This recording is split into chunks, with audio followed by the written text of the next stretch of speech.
అండి, అందరికీ నమస్కారం. ఇవాళ మన కిచెన్లో గోంగూర పచ్చడి ఎలా చేయాలో తెలుసుకుందాం.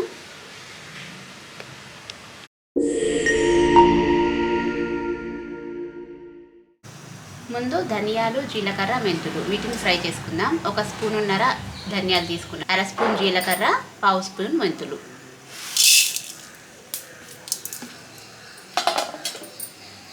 వీటిని మాడిపోకుండా దూరగా వేయించుకుందాం.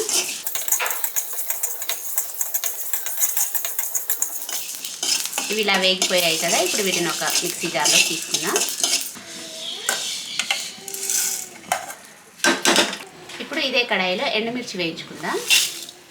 ఇందులో ఒక 1/2 స్పూన్ అంత నూనె వేసుకొని వేయించుకుందాం.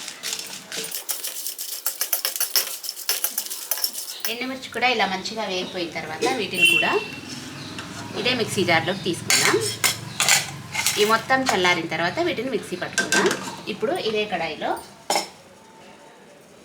కడిగి పెట్టుకున్న గోంగూరను వేసుకుందాం.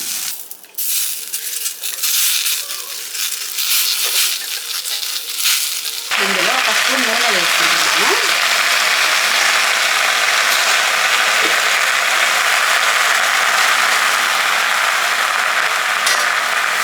ఇప్పుడు మూత పెట్టుకొని గోంగూరను మెత్తగా మగ్గనిద్దాం.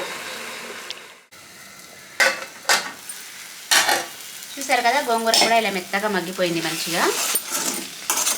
ఇప్పుడు దీన్ని కూడా చల్లారనిద్దాం. ఇది చల్లారేలోపుగా మనం ఎండుమిరపకాయల్ని మిక్సీ పట్టుకుందాం.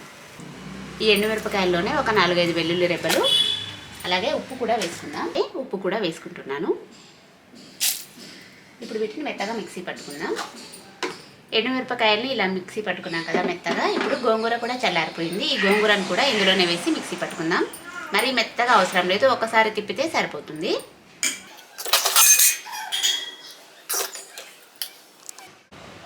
గోంగూరను కూడా వేసుకొని ఇలా ఒకసారి మిక్సీ పట్టుకున్నాం కదా, ఇప్పుడు దీన్ని తాలింపు వేసుకుందాం. తాలింపుకి ఇదే కడాయిలో నూనె పోసుకుంటున్నాను.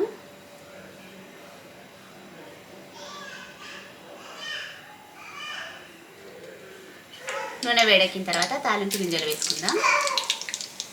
అలాగే ఒక 4 ఎండుమిర్చి. ఇప్పుడు ఇందులోనే కొంచెం పసుపు కూడా వేసుకుందాం.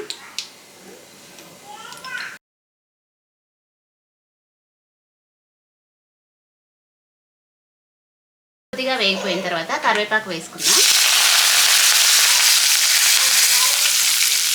కరివేపాకు కూడా వేగిపోయిన తర్వాత ఇప్పుడు మనం కట్ చేసి పెట్టుకున్న ఉల్లిపాయ ముక్కలు వేసుకుందాం. ఇవి కొంచెం ఎక్కువే వేసుకోవాలి. ఈ పచ్చడికి ఈ ఉల్లిపాయ ముక్కలతోనే చాలా టేస్ట్ ఉంటుంది, అందుకనే కొంచెం ఎక్కువగానే వేసుకుంటున్నాను.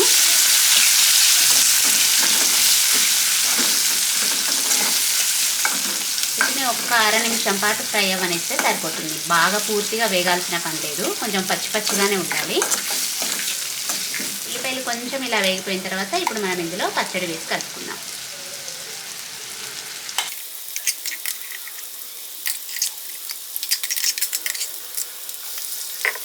ఇప్పుడు ఒకసారి మంచిగా కలుపుకున్నామంటే మనం గోంగూర పచ్చడి రెడీ. ఇక స్టవ్ ఆపేసుకుందాం. స్టవ్ ఆపేసుకొని ఒకసారి పచ్చడిని పూర్తిగా మంచిగా కలిసేలాగా కలిపేసుకుందాం.